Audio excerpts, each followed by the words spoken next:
Αγαπητοί φίλοι, θέλω να σας ευχαριστήσω για την παρουσία σας εδώ.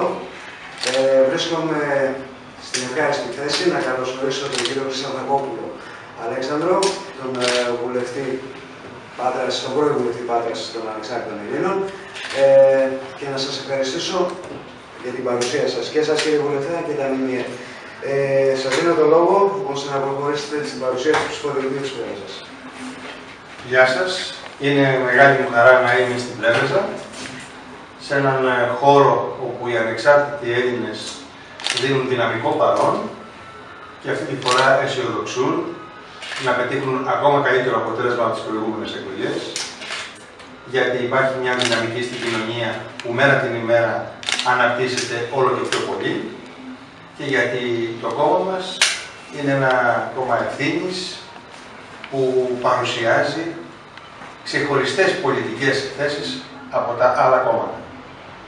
Θα δώσω μερικά παραδείγματα. Σε όλο το φάσμα του πολιτικό, στα εθνικά ζητήματα, υπάρχει μια συμφωνία υπαναχώρησης από τις θέσεις των πολιτικών αρχηγών του 1990 με τον Κωνσταντίνο Καραμανλή, το 1992, και σε αυτές τις θέσεις θέλουν όλοι να παραδώσουν το όνομα Μακεδονία στα Σκόπια. Το μόνο κόμμα που κρατάει όρθιο, ανυποχώρητο, στη μη παραχώρηση του ονόματος Μακεδονία είναι ανεξάρτητοι Έλληνες. Είναι από τις, όχι κόκκινες, γαλάζιες, ανυποχώρητες γραμμές. Ότι δεν παραχωρούμε το όνομα.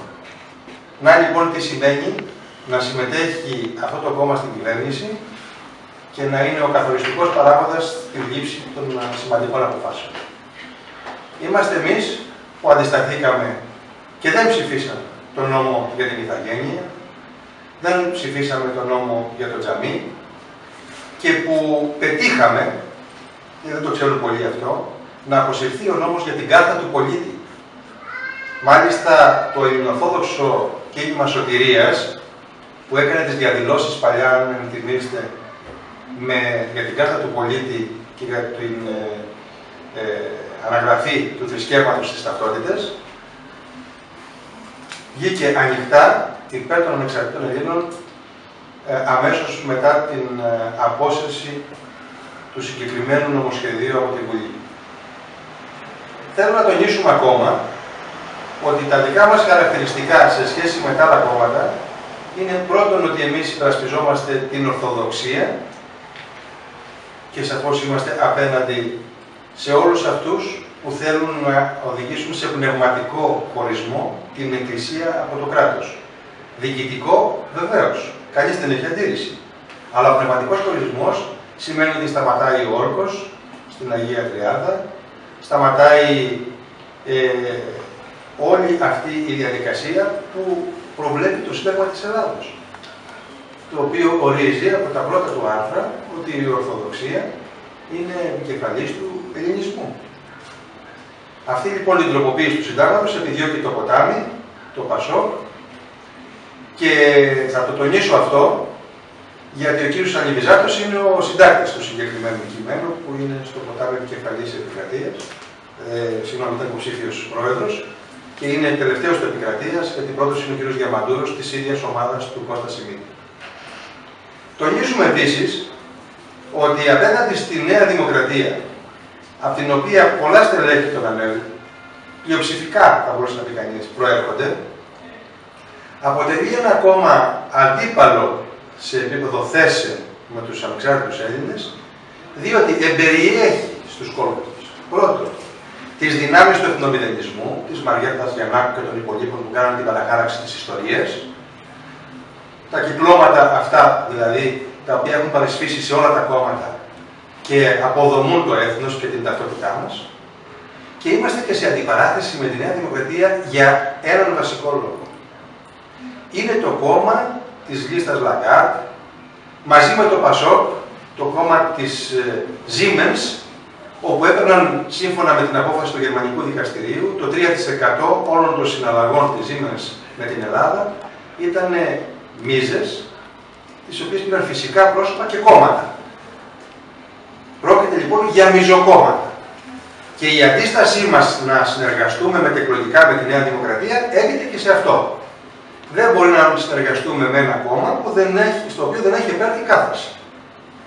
Και όπως αποκαλύφθηκε και με την δικογραφία που είναι στη Βουλή και αφορά τον κύριο Μημαράκη, θα μπορούσα να πω επίσης ότι αυτό είναι ένα θεμελιώδες ζήτημα ευθυξίας, γιατί εμείς αποκλείσαμε από τις λίστες μας οποιονδήποτε είχε και το παραμικρό, ακόμα και ευτελούς επίπεδου ζήτημα, όπως ήταν ο λογαριασμός 5.000 ευρώ ανενεργός από το 2011 του κυρίου Χαϊκάη. Και γι' αυτό είπαμε τον αδικήσαμε. Και είδαμε αυτές τις τελευταίες 2-3 μέρες να γίνεται μια επίθεση ηθικής από τους ανήθικους. Αυτούς που τάρισαν το κύκλωμα των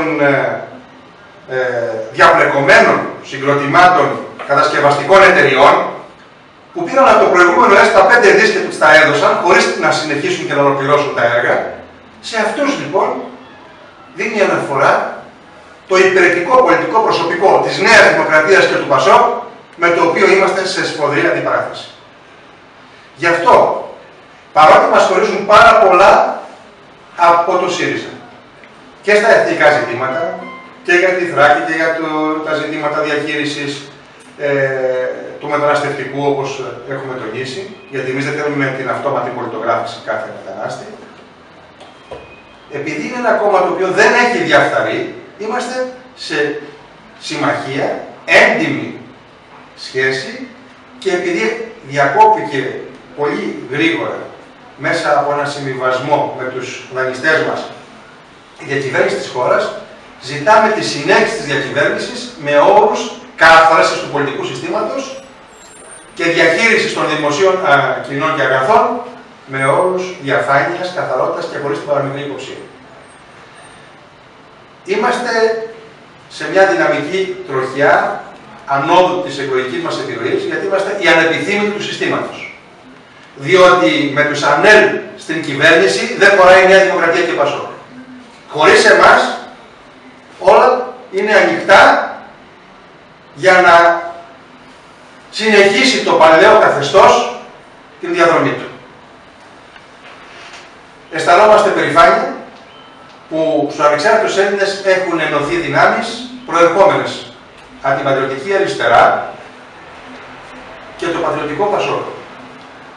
Και η λαϊκή δεξιά μαζί συνθέτουν ένα πολιτικό σχήμα που στόχο έχει να διαμορφώσει τον εναλλακτικό πόλο εξουσίας στην Ελλάδα και αποτελεί την μετεκλογική μας εξέλιξη αυτό σαν μια μεγάλη δύναμη ενότητας του δημοκρατικού πατριωτικού τόξου.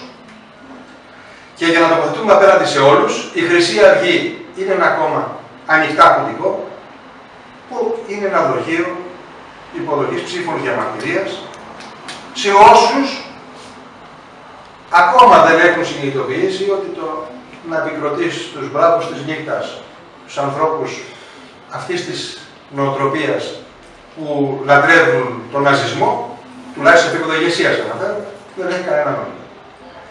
Το ΚΚΕ από την άλλη μεριά είναι ένα κόμμα το οποίο είναι στήρο, είναι σταλινικό, είναι ιστορικό απολύθωμα, κραυγάζει, δεν μπορεί να κυβερνήσει, δεν θέλει να αναλάβει ευθύνες και δεν μπορεί να οδηγήσει αποτελέσματα. Το νεόκοπο κόμμα διάσπασης του ΣΥΡΙΖΑ, η λαϊκή ενότητα, δεν είναι εθνική λαϊκή ενότητα που λέει ο Ανδρέας Παπανδρέου, διαταξική συμμαχία στον άξονα πρωτοβουλειών με τη εθνική βάση. Είναι ένα κόμμα κακέκτυπο του ΚΚΕ. Ενάντια στην Ευρωπαϊκή Ένωση, αποχώρησε από την Ευρωζώνη, να μας οδηγήσει στην δραχμή, στο εθνικό νόμισμα. Δίχως πολιτικό σχέδιο γι' αυτό και δίχως επιχειρήματα. Διότι για να πας, και τελειώνω με αυτό την εισαγωγή μου, για να πας σε εθνικό νόμισμα, πρώτον θα έχεις υποτίμηση. Μεγάλη υποτίμηση, 70-80%. Συνέχεια θα έχεις διολίσθηση. Θα έχεις πληθωρισμό. Θα ανεβαίνει ο τιμάριθμος. Θα υπάρχει αστάθεια στην αγορά. Θα υπάρχει σοβαρό πρόβλημα στα εισαγόμενα προϊόντα και μιλάμε για φάρμακα και για μηχανικό εξοπλισμό. Θα βρεθείς χωρίς να έχεις αποθεματικό αρκετές 10 με 15 δις τα οποία χρειάζονται για να εξασφαλίσεις τα βασικά συμφέροντα της χώρας σου, δεν μπορείς να έχεις δικό σου νόμισμα. Και επίσης δίχως διεθνείς συμμαχίες. Είτε η Ρωσία είναι, είτε οι ΗΠΑ είναι, είτε η Κίνα είναι. Χωρίς διεθνή πλάτη, ως όρος. Dumping είναι τα τριγωνικά συστήματα με τα νομίσματα όταν υπάρχουν ανισοτιμίες μεταξύ τους και γίνεται μεταφορά για να υπάρχει το υπερκέρδος. Αυτά τα μαθαίναμε παλιά όταν ίσχυαν τα εθνικά νομίσματα. Τώρα, το χειρότερο επιχείρημα είναι ότι αμέσως, άμα πηγαίναμε εκεί, αυτοί που κάνανε τα λεφτά στο εξωτερικό που κλέψανε, θα αρχίσουν να αγοράσουν με μια δεκάδα τις περιουσίες μας. Δηλαδή, χωρίς να είναι ο λαός αποφασισμένος, χωρίς μια πολύ μεγάλη ισχυρή κυβέρνηση, χωρίς να είμαστε συνεννοημένοι ότι θα αντέξουμε περίοδο μεγάλης λιτότητας και δυσκολιών. Θα φτάσουμε στο σχέδιο Σόιμπλε, το Brexit, το οποίο περιλάμβανε συσίτια και συμπεριφορά σε ένα λαό που είναι εντελώς πτωχευμένος. Με κλειστές τράπεζες, με κατάσχεση των περιουσιακών στοιχείων των Ελλήνων στο εξωτερικό, των ελληνικών επιχειρήσεων στο εξωτερικό. Και ευτυχώς που έγινε ανατροπή στο τελευταίο δάνειο, το οποίο προχωρήσαμε και βγήκαμε από το αγγλικό δίκαιο και ξαναμπήκαμε στο ευρωπαϊκό για να έχουν λόγο και τα ελληνικά δικαστήρια και να σταματήσουν αυτή η σοβαρή κίνηση. Θέλω να τελειώσω με μία φράση. Οι ανεξάρτητοι Έλληνες με τους οποίους έχω συμπαραταχθεί και δεν είμαι υποψήφιος, αλλά είμαι μαζί τους γιατί μάχονται ως μοναδική νησίδα στα εθνικά ζητήματα και για το θέμα της κάθαρσης, αναγκάστηκαν να προβούν μαζί με το ΣΥΡΙΖΑ σε έναν αναγκαστικό συμβιβασμό, σε πραγματικές, όχι απειλές, σε πραγματικές συνθήκες κινδύνου, χρεοκοπίας και φτώχευσης οριστικής και κατάρρευσης του ελληνικού λαού. Οι επαναστάτες κάνουν ελιγμούς, υποχωρήσεις, συμβιβασμούς.